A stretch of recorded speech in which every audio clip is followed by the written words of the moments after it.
Welcome to the Entrepreneur Show.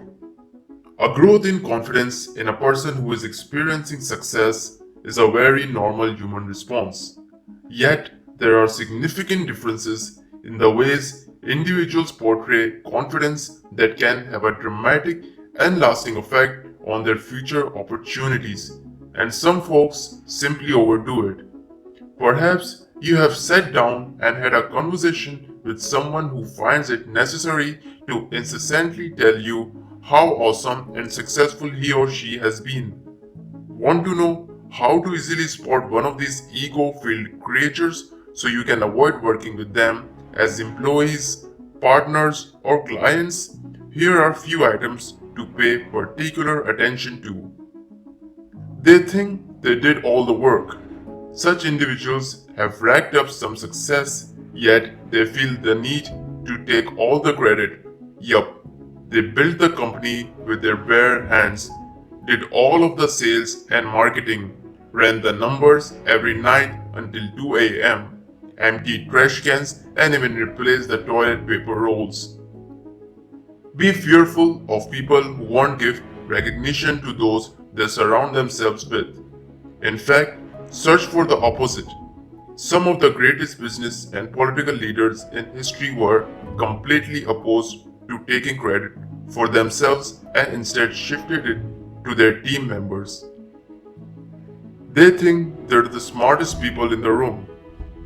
Ever been around those folks who constantly talk about how smart they are or how stupid everyone else is? Look, if they have to tell others that they are smart, ethical, or generous, it's pretty obvious that they are merely trying to convince themselves and could be the opposite. Such individuals pose a serious risk to your business for multiple reasons. For starters, there is the fact that they probably won't be open to outside opinions or ideas, will always think they're right and even believe their own nonsense, even if most others won't. They won't give up control. Everyone is familiar with control freaks or micromanagers. They feel that the only way to get something done is to do it themselves, which leaves their employees extremely unhappy and their own schedules dramatically overfilled. Then there's the problem that results from their inability to properly train and delegate. Notice, I didn't say dump. There's a major difference.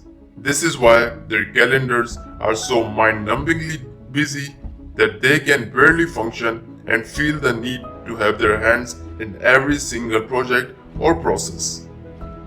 They talk but don't listen. It's common knowledge that people love talking about themselves.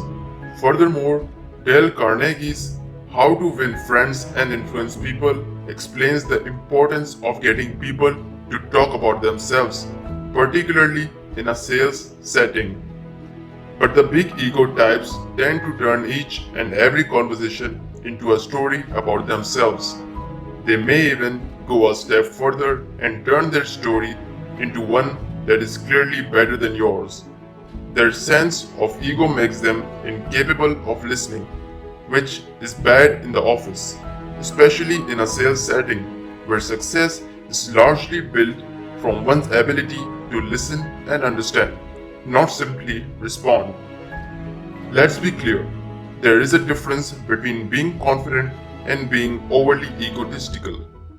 Do you want a hint about how to avoid entering that territory? Keep in mind one simple word that can keep your ego in check: humility. It really is the perfect solution for every occasion. If you enjoyed the video, please make sure to drop a like and press bell icon to get notified every time I upload a new video. Also, if you want to see more of these videos, please subscribe to my channel and comment which topic you'd like to see next video on. Till then, do whatever you want to do, guys. See you soon.